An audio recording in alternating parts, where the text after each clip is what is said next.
Right, good to go. Joined by one of our favorite protocols today, so we don't just have me and Jedi talking nonsense for an hour. We actually have a real person who's building really cool stuff. So welcome, thanks for joining us. Yeah, thank you for having me. Good day. Yeah, so welcome. We've been covering Metis, and particularly a lot of the conversation, particularly in our Discord, has a lot of people like Hummus. So me and Jerry are well versed, but can you give us a kind of brief overview? We can jump down into the more technical details as the conversation goes on, and what your role is and what's the day to day like? Because like ours is just completely chaotic, even when the markets are a little bit worse for wear. But yeah, just fill us in. What's it like? Sure. I mean, that's crypto, right? I remember telling my wife at the height of the bull run, it's not always going to be like this. We just have to do this temporarily. And here we are in the bear market, and it's still kind of like this. So I get what you're saying.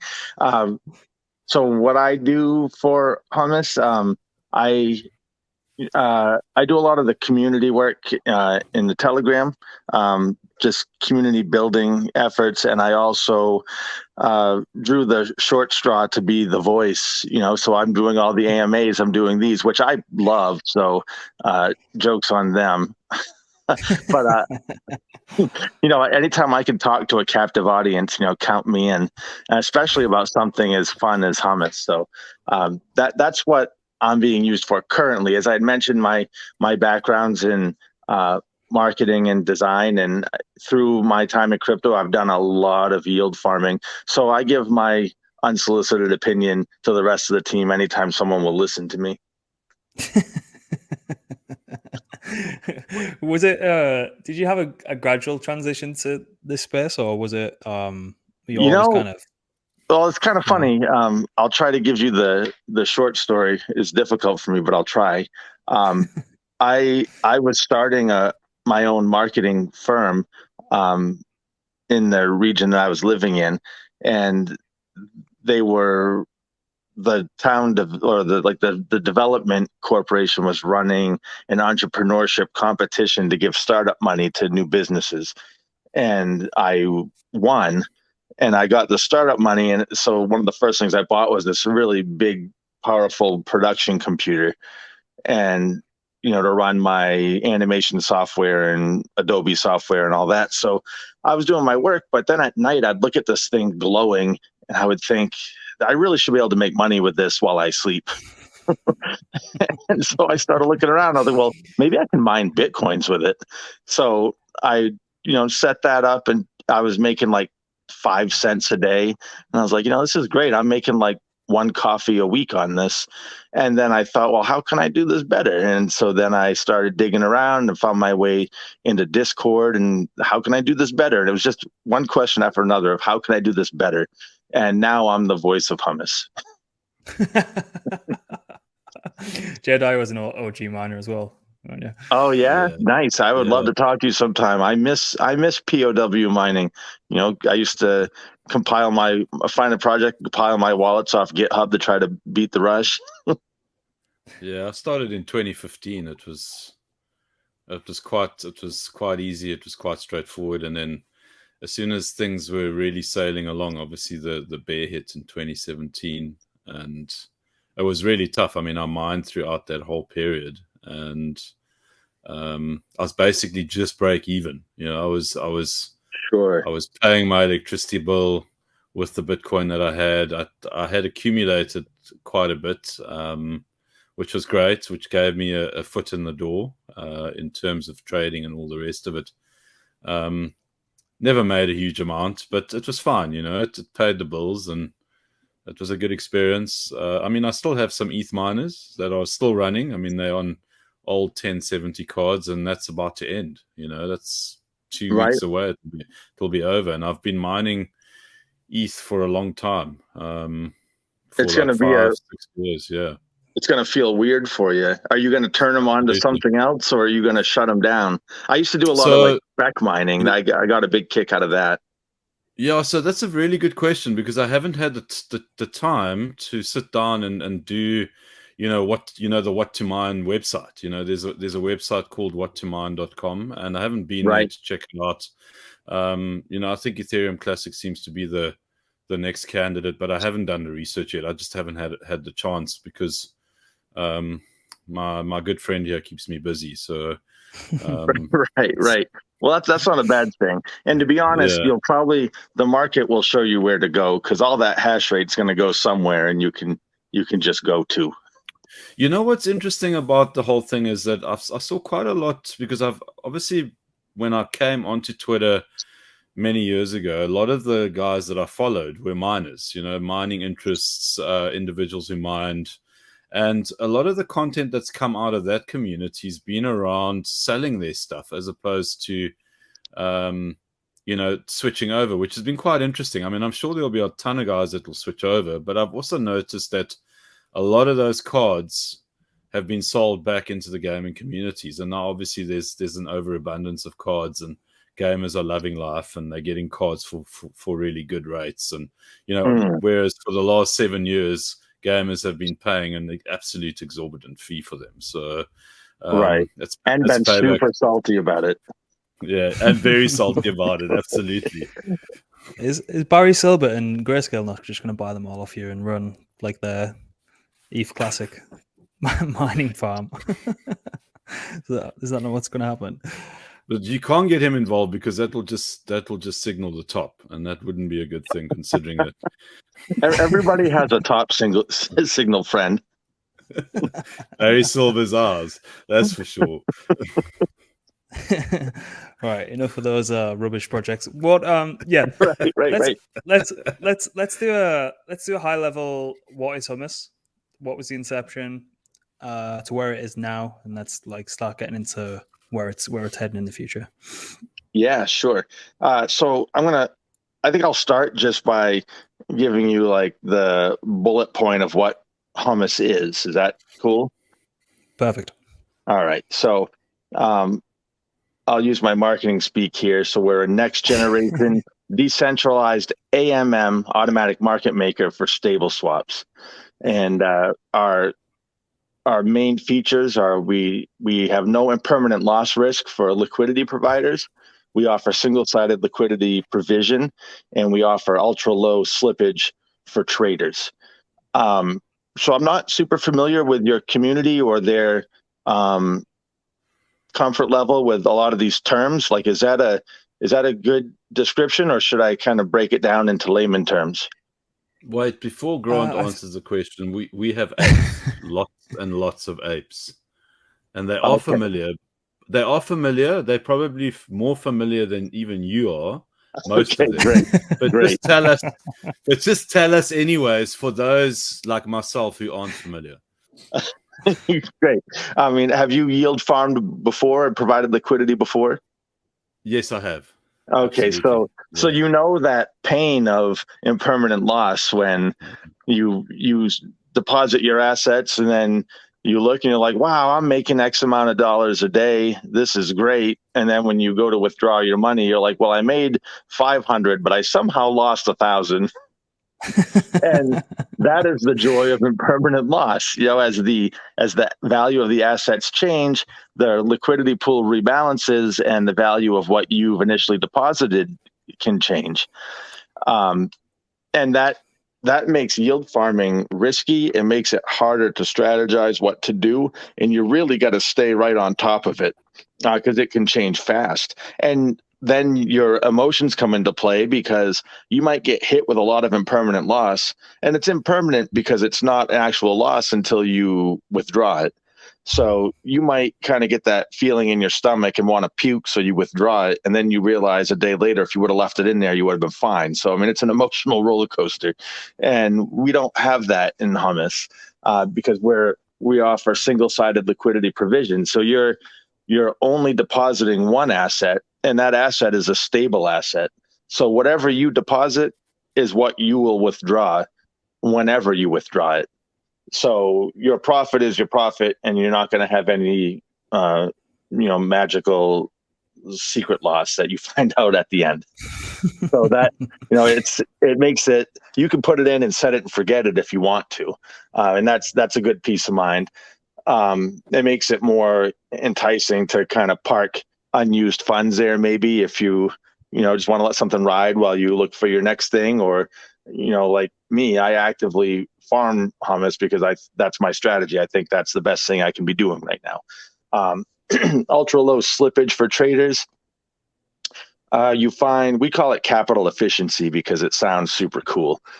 But what it means is when you get onto a chain like Metis, and usually what brings you to a new chain is there's a project you want to participate in. So then you're like, oh, I got to learn how to bridge my money over here. I'll do it. I get my funds there. So let's say I bridge all my USDC over to a new chain, to Metis. And then when I get there, I find out that the protocol that I wanted to play with needs USDT instead. And it's like, well, now I need to switch my USDC to USDT. So then my options are to bridge it back and switch it over on Ethereum and then bridge it again, or go to a DEX and try to swap it. And if you'll find on DEXs a lot, if you have any significant amount of asset you're trying to swap, you're going to lose a lot to slippage.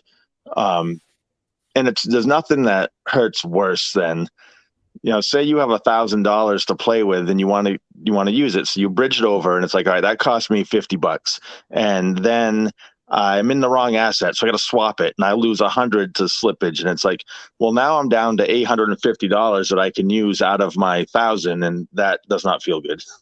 So you go to a place like Hummus where we have really deep liquidity pools. You can swap with minimum slippage. Like I think someone did a test the other day where they went to swap $1 million and they were only going to lose like $200 to slippage, which is unheard of. It's awesome. So you have the ability to be liquid as a trader and move from one stable asset to another to participate in whatever you want to participate in. So it gives you a lot more options. It makes it, again, easier to strategize. I've been in situations where I'm like, well, I want to do this, but I cannot find an economical way to get from here to there. So I wouldn't do it. And then I would end up missing an opportunity. You miss out on making a lot of money because you didn't want to spend a little money. And this kind of removes that conundrum completely because I just don't even think about it. I just swap around and life is good. So that's Hummus. So under the hood, effectively, instead of having kind of your 50-50 pools, we're seeing a lot of kind of more imbalanced pools like your third, even some like kind of 80-20 pools. So it's from my understanding, it's just like one giant meta pool of stable assets, if I'm not mistaken. Yes, that's right. So I mean, there's different pools, but for different stables, but each, like we have DAI, USDT, and USDC, but they're all single assets. So if you're in the USDC pool, you're only depositing USDC, and so on and so forth. Okay. Does that answer your question? Yeah, no, that's great. So with Hummus, you can kind of like the idea must have kind of spawned from Curve stable swap and then iterated on top. The idea you can single side deposit obviously lends itself really, really well to kind of removing that barrier to entry for would-be liquidity providers. But as soon as you start wanting to deploy liquidity on Curve, it's like people will take one look if it's the first kind of experience in DeFi and run the other way. Right. So how did that whole thing kind of spin up? Obviously, we've seen the success of Curve and stable swaps. Everyone started to accumulate Curve, not only individuals, but then protocols have been built on top, which have tried to amass the lion's share of Curve, namely Convex. And then you're also seeing kind of protocols being built on top of Convex even. Similar dynamics for Hummus, if I'm not mistaken. I'm sorry, I missed the last thing you said. Yeah, so with the kind of game theory that comes into acquiring Curve for protocols in that specific ecosystem and building on top of Curve to amass that, to kind of sway votes and everything, Is there similar sort of flywheels that can play out with Hummus? Yeah, okay. I'm sorry, I got you now. Definitely. So, I mean, Hummus was created out of necessity. Metis didn't have a capitally efficient stable swap, so that's why we're here. So, but no protocol is going to be worth its weight if it doesn't have the liquidity in the TVL to provide the opportunity for traders to swap around. So then it's like, well, how do you entice people to park their money in Hummus? And it's cool that your community is a bunch of apes, because it means that they already get it. Like they like, apes love the game theory. They do. Like, I love it. I can't get away from it. There's nothing that they like more than, it's like, here's a crypto opportunity where you can park your money. And if you're really smart and you play it right, you can do better than everyone else. Like, people love that. And that's what Hummus does. Hummus gives you the opportunity to do better than everyone else if you dig into it and you're smart about it. So that is a cool thing. And I'm going to explain real quick just how it works. When you stake your stable in Hummus, you generate HUM tokens. And with your HUM tokens, you can then sit on them. You can sell them on the open market. Or what I do with them, and many people do with them, is you stake your HUM and you start to generate veHUM. And your veHUM can be applied to your yield farming, and it generates a boosted APR for you based on how much veHUM you've generated. And your staked Hummus continuously generates more and more veHUM, and you can keep staking it into or keep applying it to your balance to generate a boost. And the boost is significant. Like, currently, let me look real quick. Like, our base APR on USDC is 18.3%, and the median boosted APR is 15.2%. So, I mean, you could essentially be doubling your APR by playing your veHUM. And the shtick with veHUM, the part that really gamifies it for me, is when you unstake your HUM, you forfeit your veHUM that you've generated. So then the balance becomes, at what point is it more valuable to sell your HUM versus enjoying the veHUM bonus that you're getting? Or do you do it partial? Like, do you stake some HUM and sell some HUM? Or there's just a million ways to play it. I've learned over time with yield farming that I generally play the long game, and I just keep staking my HUM and getting as much veHUM as I can, and kind of let it go, and then I'll make decisions later when I feel that I'm winning. But that's the idea, and people really dig that. On Curve, for example, if I'm not wrong, when you get your governance token from Curve, I think you have to stake, and you have like a lockup period. Is that correct? Like, I think you have to lock it up for quite a significant amount of time. Yeah, then you've got opportunity cost there, or like no optionality if you do need to like withdraw funds immediately. I think they've changed some of the lockups, but I mean, in the height of the bull market, everyone was like, "Yeah, let's lock 4 years. Let's lock our CRV Oh, right. I always love that. I love to see that, because it's like pure entertainment. Anyone that's in crypto and they're like thinking like 2 years down the road, it's like, oh man, I have a bridge to sell you. So, I mean, that's also why I like Hummus, because I like, crypto moves fast. Like, I move fast. I'm incredibly ADD. Like, crypto is perfect for me, and as far as that goes, Hummus is perfect for me in crypto, because I can like jump in and out 10 times a day if I want to. And so I appreciate that about Hummus, and I think it does gamify it more, that you're not just locking it up for years. Like, you have a lot of chances to reevaluate your plan, to change your plan, see what works, see what doesn't work. And I just think it's really cool. Yeah, no, I agree. So with the kind of Metis grant program that's happening now? Is this where we're kind of seeing some additional yields where people could go stake stables, earn Hummus, and even earn the Metis tokens as well? Yes, like we got with our Metis grant, we're offering Metis rewards on top of the Hum rewards. So nice. I think it's coming as I believe it's coming by way of an airdrop in that, well, let me start this phrase over here because I'm starting to not make sense. Right now we have we have haircuts that happen when you trade. So your swap fees, and those fees used to not be used to their full potential, in our opinion. So we ended up changing how that works, which went live this morning. So now swap fees get split up. Some goes to the treasury, some goes to our veHUM holders as a reward. And that comes in the way of a Metis airdrop. Nice. So 2 for the price of 1.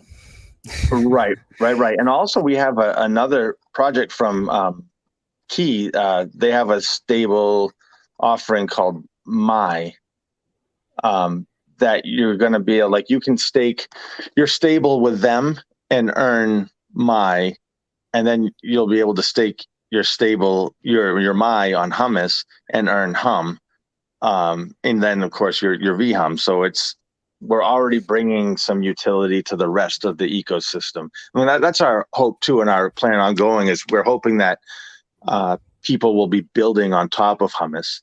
You know, Metis really needed a stable swap, and we've built a great one. And our hope is it's going to be a cornerstone for more Metis projects to build on top of and integrate. Yeah, I completely resonate with that. I mean, I've played around on Metis for a while now. The first real pump that the full ecosystem had, and everything went ballistic over the course of a couple of days. And then we've had definitely periods of accumulation. You're starting to see peak interest come now. There's a lot of kind of builder activity happening over there, and their marketing team and business development team seem to be doing really good jobs. But initially, it was like you're using one of the traditional dexes, if you can call them that, and it's like I'm eating so much slippage if I'm not kind of actively searching for the most liquid pairs. Obviously, that's kind of best practice to do anyway. But I think that was one of the real sticking points, particularly if you want to see large money start inflowing. They need to have a place where they're no one's gonna pay 10% for for a large traded swap if it's not the correct base pair as you kind of mentioned earlier. So something like this, it just adds kind of so much value, and kind of probably value that people don't even fully appreciate until you actually start to use it, and having that infrastructure there to be able to seamlessly low slippage trade in and out of the stables that you need to actually go facilitate the trades that you want to pull off, maybe the more exotic pairs. But that was much needed in my opinion, and now we've arrived at that point. And the beauty of it is you can still, you can go, even if you didn't want to purchase home, not that that's a good thing or a bad thing, you can just go and sit and farm it with your stables. You know, you've got a reliable protocol there that's churning out good APR.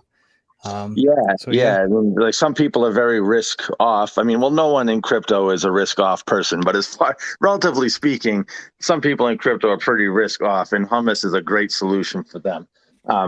But I just wanted to touch on what you just said, because I agree with you so much that it pains me that people want to put their money in things and they want to make more money with it. So it's the challenge isn't to convince them to do that. The challenge is to remove roadblocks to make it easy for them to do that. And so that's just to touch on what you were saying. I agree. Like Hummus removes roadblocks for money to come into Metis, and it really is like a rising tide lifts all boats. You know, we've removed that roadblock and opened the floodgates. Now it's on these other protocols to build what they want to build, and the money can come now by way of Hummus. Yeah, because immediately if you used the signups integration was a big one for me as well, but you're bridging over USDC and USDC alone. I think I haven't checked recently if there are any other stables, but you land there with one base stable token. And as you say, if a pair's been set up with the highest liquidity that's not based in USDC, then again, you're going to be doing like a double swap eating into that kind of slippage there as well. So immediate protocol bridge with stables. I tend to use signups. I don't know what anyone else uses, but then you can kind of go to Hummus if you need to trade into another stable, do it in a low slippage environment, and then away you go effectively. Right. Anyone that's been eaten by huge slippage before intrinsically appreciates what Hummus is doing. Like you said, some people don't even know like how good they have it, but anyone that's been burned by slippage before knows why we're here and appreciates that we're here. Yeah, 100%. Jerry, have you got something to say? Yeah, I wanted to, just in terms of the choice, the decision to obviously move on to Metis, was it just purely because there was a need for this product, or were there other reasons why you guys decided to get stuck in there? Yeah, sure. That's a good question. Of course, the need, there being a hole in the space, was a big driving factor, because it doesn't make sense to move into a saturated market. But you know how it is. Like, there's new chains popping up all the time, new chains appearing and new chains going away. And in my opinion, a big differentiator from some of these chains are the people behind them. And the Metis team is great. They're wonderful. They're smart people. They're super easy to work with. They're super motivated.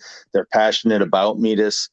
And when we had this conversation I'm having with them, like, at the end of it, I was excited because they were so excited. And like, that's the kind of place you want to build.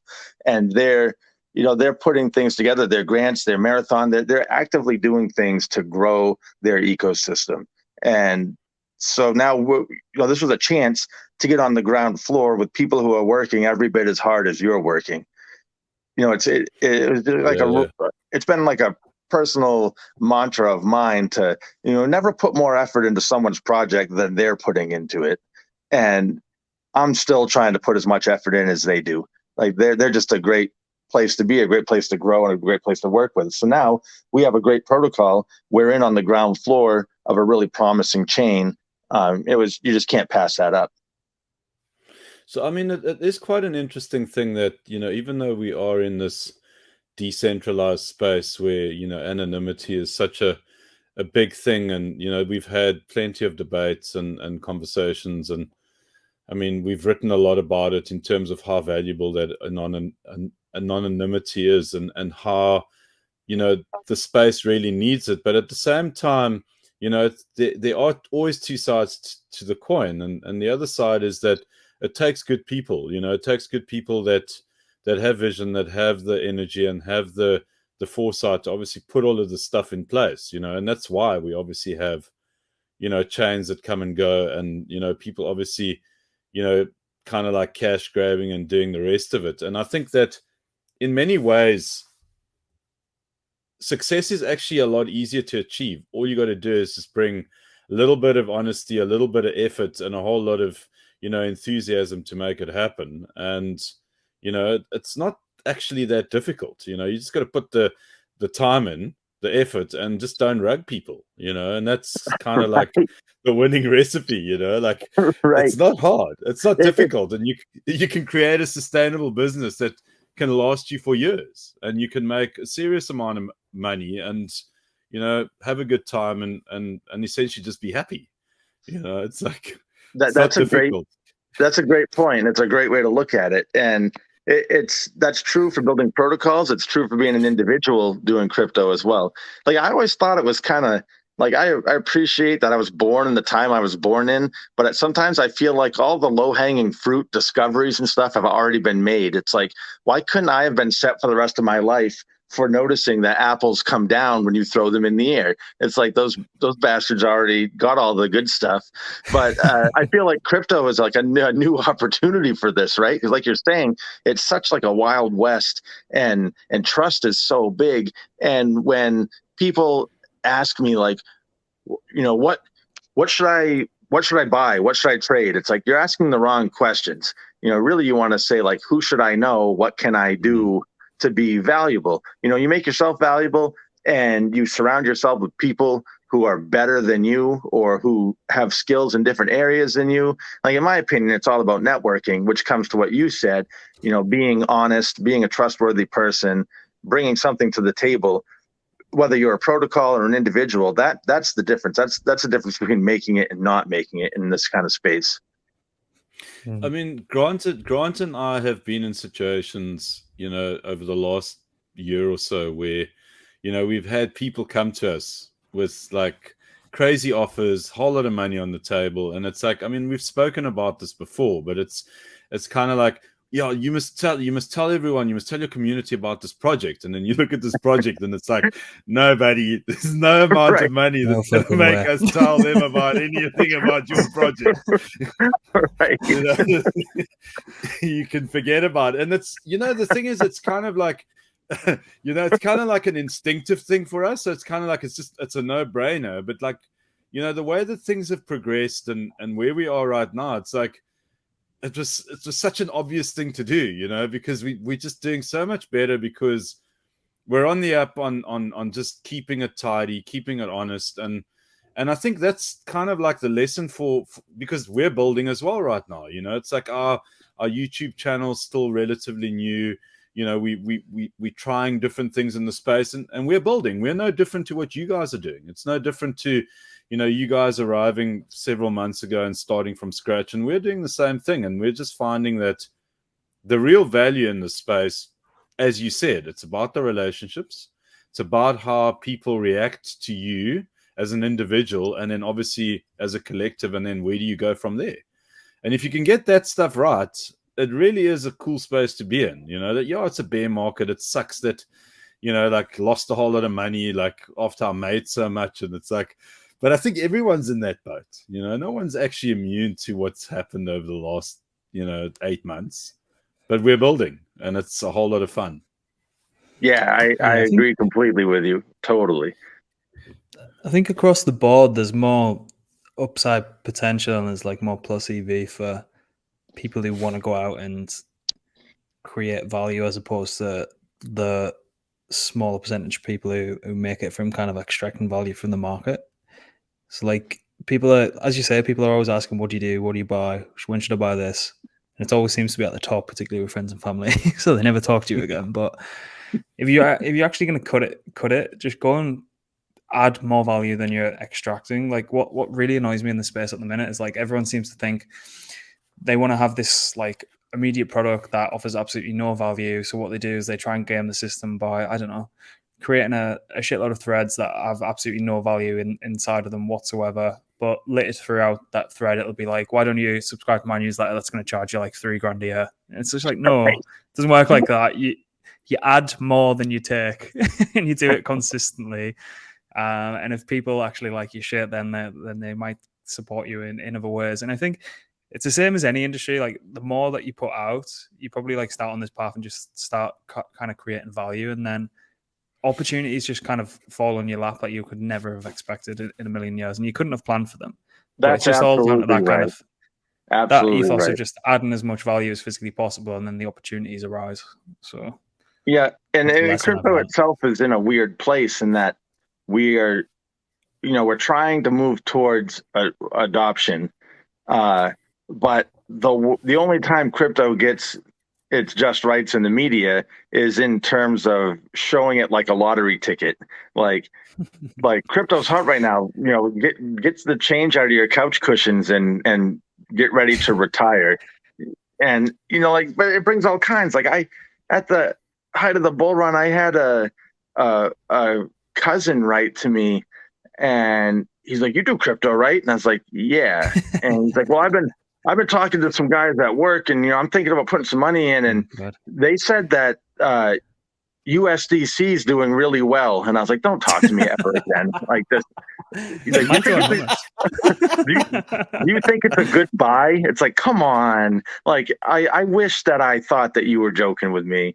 And but I mean, that's the kind of like mentality it brings, like everything that you touch can turn to gold, and people get blinded by that and miss what you guys are talking about, which is the real value in crypto. You know, you build something that's going to last, or you make relationships and networking that is going to last, and that's really going to bring you into that next level to get you out of the rat race of people chasing the next new project. And yeah, I mean, it's crazy. I think years from now, like, sociologists will have a field day going back to look at all this, and they'll teach college courses on it and like find out what kind of mental illness it created in all of us. The psychiatrist will as well. The irony is USDC would do well on Hummus. Yeah, yes, it would. The irony, yeah, 20%, sir, 20%. Go get it. You know, just USDC to $2. Just circling back to obviously the fundamentals of relationships and the rest of it. I mean, obviously, Platypus was kind of like the drawing board for you guys. I mean, tell us about, you know, obviously Platypus has had its success, and you know, what's the right word? What was the allure to Platypus, and why did you guys decide that was the blueprint to use? Yeah, so when we knew what we wanted to build, if any of you have done any programming or know people who have, one of like the quips that go around the programming world is like, you know, there's nothing new. Everything is copied from something else. But when we're thinking about what we wanted to make, and then you look at what Platypus did, it's like, well, we want to make Platypus, but we want to do this, and different. We see our roadmaps kind of diverging at some point. And so then when you're thinking about starting up, it's like, well, does it make sense to rewrite all that code to do the same thing? And you're so used to everything being open source in crypto, you know, you just grab it and go. And we were reading through Platypus's terms of service, and it's like, well, this is curious, you know, they're not open source. And that was like, no one knew what to do with that. We're like, we've never seen this before. Like, what does it mean? So we reached out to them to say, hey, this is what we want to do. Can we license this from you? And I don't know that they even expected that. I kind of feel like they had that in their TOS probably to protect their IP without really thinking about licensing maybe, but they were open to it, you know. So I wasn't part of those negotiations, so I can't really talk much on it, but I know that the team did negotiate and speak with them for a number of weeks and came to an agreement where, you know, Platypus has a stake with Hummus, and we got to use their code. And it was really, I've done a lot in crypto, and I've never experienced that before. That whole process was cool, and I don't think it's done a lot in crypto. You know, people kind of just take what they want and go with it, and that, you know, decentralization, everything's open source. So I mean, it was all new ground, and it was really cool to see it. And I believe that it could set kind of a precedence for this kind of thing going forward. I think the two teams figured out a lot of things about working together and how to sort this kind of thing, that when it happens in the future, it will be a lot easier. But it was great. You know, it got us up and running way faster than we would have been had we been writing all this from scratch. So in the end, it was a no-brainer thing to do. And now that we're going, now, you know, we're starting to diverge. We're starting to develop things in a different direction maybe than Platypus is. But really, it was just like a practical solution, and we were able to, you know, agree on how it would work, and we're all better for it, I think. Yeah, I like that, because, like, obviously, if we take it back to the early DeFi summit, Uniswap, then a huge vampire attack from Sushi, just slapping effectively a revenue share token on top of it. And then they just kind of, I don't know, they slapped this new business license on top of UniV3, so effectively preventing anyone from forking that code, and they could kind of corner the market with regards to that. But then I think they're even innovating on top of that. So by the time, I think I did some research around this. Maybe like middle of next year, early next year, then that code kind of becomes fair game to all. So I don't really like that approach. I mean, I don't think the space would have advanced to where it is now and as quickly as it has now, if everyone was like, no, you can't use this, you can't use that. But I do like the collaboration and the licensing idea. It prevents kind of idiots from destroying the kind of reputation of the code base in and of itself. So I think that's I think it's probably the best. I think it's probably the best move forward, isn't it? Everyone kind of wins. I agree. And then you have two projects that have an amicable relationship and not a relationship like it's us versus you. Oh, 100%, yeah. If you guys figure something out they didn't, or they figure out something you didn't, you can both kind of develop on that. And as you say, it from the get-go, it might have started off reasonably similar, but like business, marketing, different iterations, depending on which chain you're on, like all these influential factors can completely knock each other off course, and then they end up in the end looking completely different, even though they came from this kind of same starting point. So it's cool that you guys worked that out with them. I think it's a great protocol. I love Hummus as well, so be interesting to see how they do diverge. Though that'd be interesting. Yeah, I agree with you. I had the opportunity to chat to Matt from Metis last week. We sat down and just spoke about just the different strategies around what Metis was doing around the DAC, and obviously the marathon, and you guys came up obviously, and kind of like one of the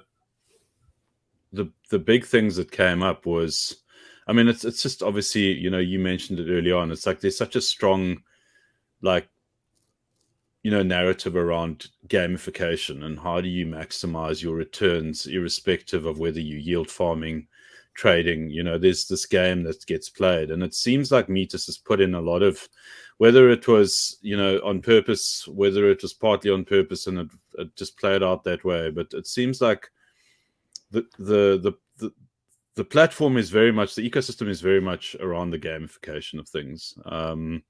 With the soulbound tokens, obviously the DAC, and you guys have also got quite an interesting dynamic. Obviously, you alluded to it earlier on in terms of veHUM.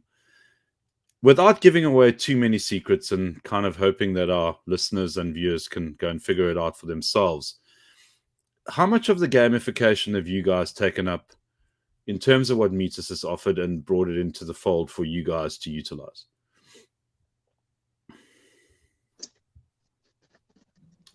I'm going to be a little bit dim here and say I don't quite understand your question. Okay, so in order to, and I probably didn't ask it in the correct way, so I do apologize. It's more you're good. It's more around the dynamic of which stable coin should I stake with, and then how long do I hold it for in order to earn the veHUM? Because the veHUM, you said that you can obviously, there's a multiplier there, right? So I just want to kind of get into that. And then isn't Metis also offering a whole lot of rewards in terms of spending time in the ecosystem, doing what it is that you're doing, and the longer that you do it, you either benefit from an airdrop, yes, or the Metis token directly. So I just wanted to kind of speak to the dynamic that exists, between the protocol Metis, and how do you maximize that from a gamification perspective? I got you.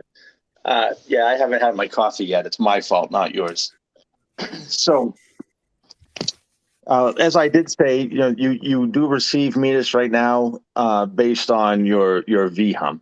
Now, the veHUM generates continuously. It's not like every hour you get a new pile of veHUM. It's just, as long as you have USDC or USDT or DAI staked, and then you get your HUM and you're staking your HUM, you're generating veHUM every second. And then it doesn't act as a boost until you claim the veHUM. So the veHUM sits in your wallet. While it's in your wallet, it's acting as a boost. veHUM is not tradable. You can't do anything with it other than generate your boost with it. The thing with yield farming is your strategies have to become fluid. I can speak to me personally. I stake my USDC. I stake all my hum.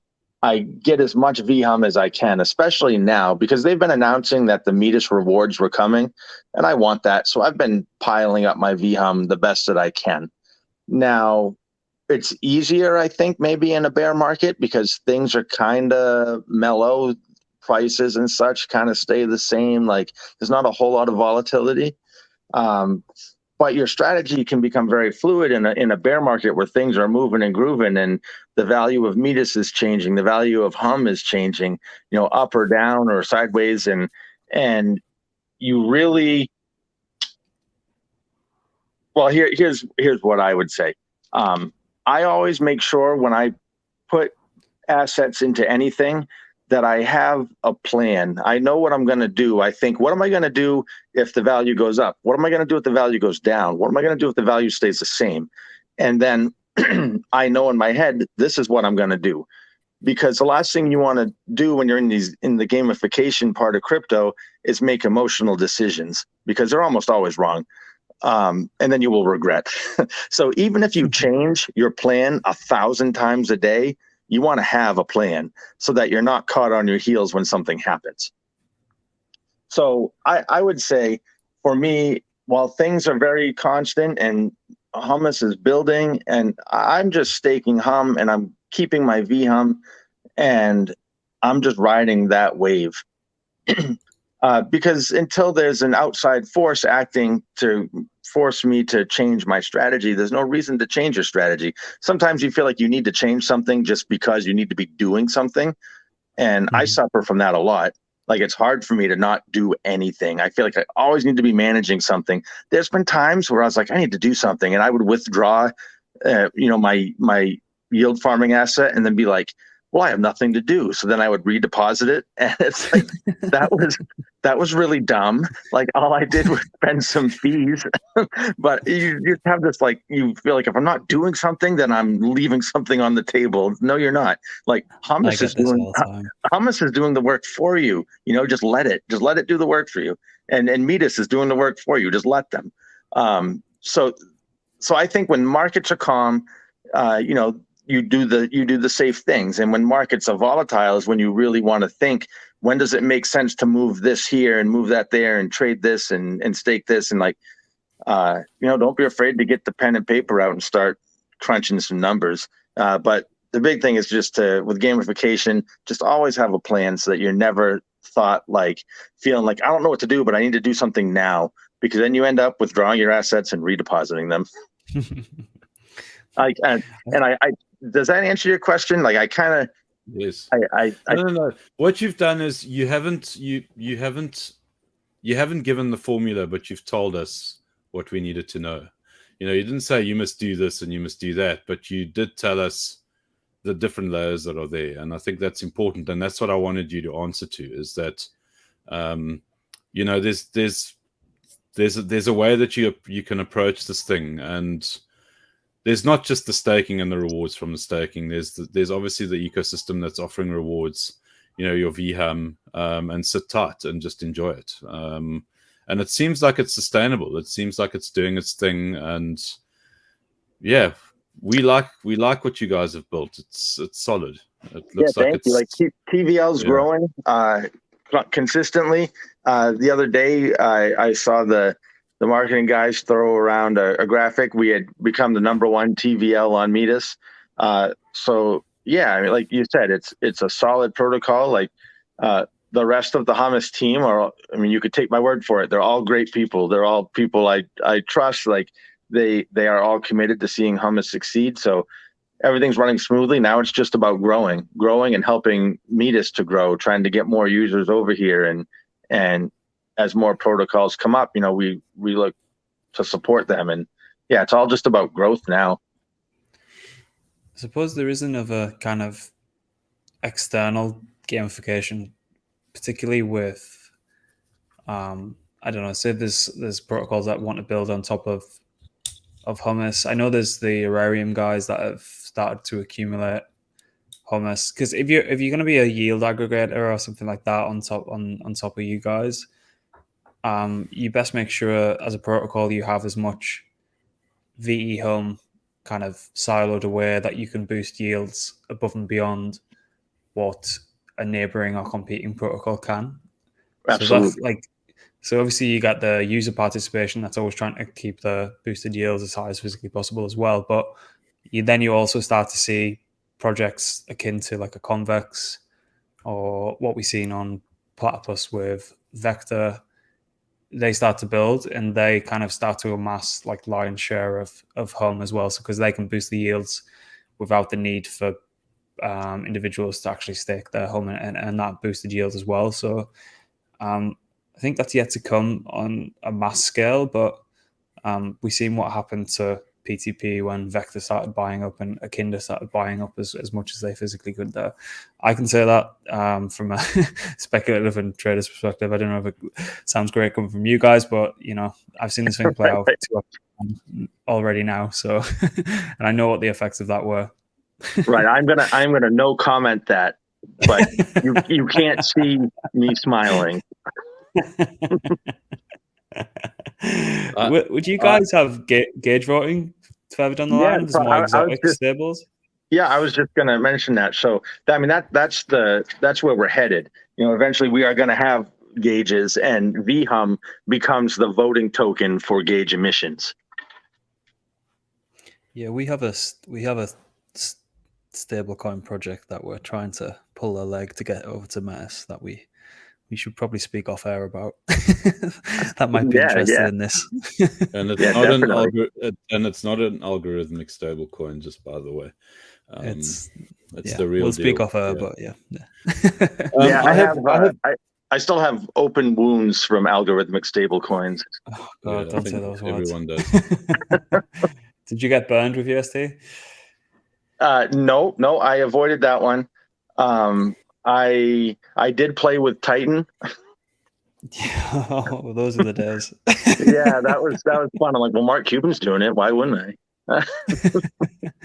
Did you mess around with any of the even earlier ones? So like obviously I had Basis BDO on Binance Smart Chain. That was a good one.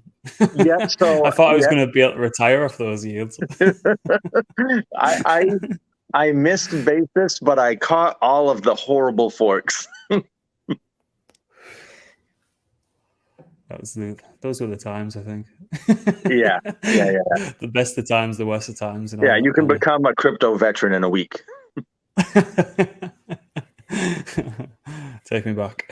I have one more question. Yes. Okay. Any other ecosystems that you guys would like to go to, or has that not been a consideration? You guys just want to get things right where you are, or is there prospects for anywhere else? Yeah, so that's not been something that we've openly discussed. We're happy building on Metis and getting things established here. I mean, with the code, there's no reason it couldn't, be stood up on other ecosystems. But we're really, really focused on working with Metis. Good stuff. Okay, that was great. Is there anything final that we might have missed that we can leave the viewers with, or any kind of concluding remarks, and then we can let you get off and do some important stuff as opposed to talking to us two idiots. This has been great. This has been great. I really enjoyed it. You guys were really thorough. I don't know, and my wife won't believe it, but I don't think I have anything left to say. That's good. Come join us on Hummus. Come on in. The water's fine. Well, maybe you come back in 3 months and we run it back again, see where we're at, see what developments have happened. Hopefully, Big J Powell stopped destroying the markets as well, so we see a little bit of upside and everyone's happier and stops fighting. Right. Yeah, cool, that was great. Thanks very much. Appreciate it. Yeah. Thank you guys. Thanks for having me.